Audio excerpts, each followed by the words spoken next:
मोदी सरकार का तानाशाह चेहरा एक बार फिर सामने आ गया है। सरकार के इशारे पर दिल्ली पुलिस ने शांतिपूर्ण प्रदर्शन करने वालों पर लाठियां भांजी हैं, जबकि प्रदर्शनकारियों की मांग इतनी है कि पेपर चोरी के आरोपियों को सजा मिलनी चाहिए। जांच में पूरी तरह से पारदर्शिता बरती जानी चाहिए। शिक्षा में सुधार को लेकर छात्र और युवा सड़क पर उतरे तो पुलिस छात्रों के आंदोलन को दबाने में जुट गई, लेकिन इससे छात्रों का गुस्सा कम होने की जगह और ज्यादा भड़कता दिखाई दे रहा है।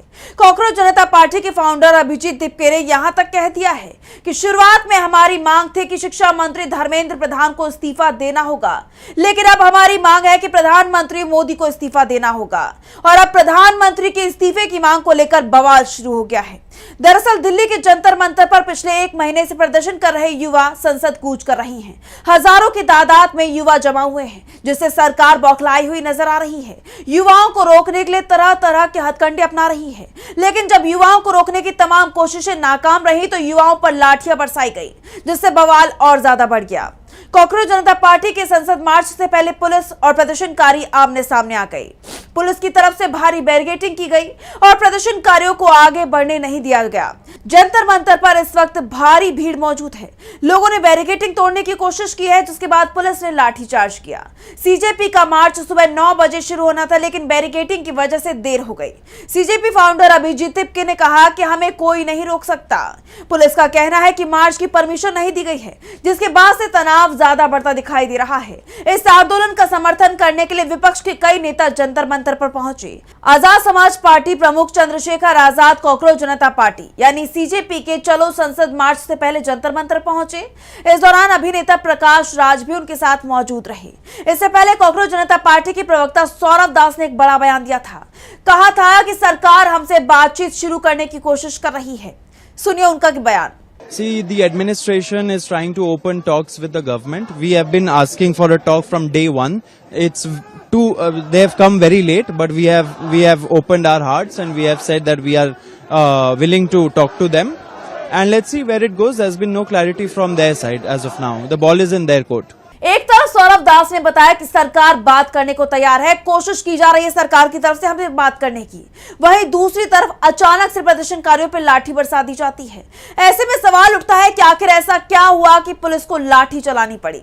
भारी बारिश के बावजूद आंदोलनकारी पीछे हटने को तैयार नहीं है, बल्कि जंतर मंतर पर संसद मार्च के लिए भीड़ बढ़ती जा रही है।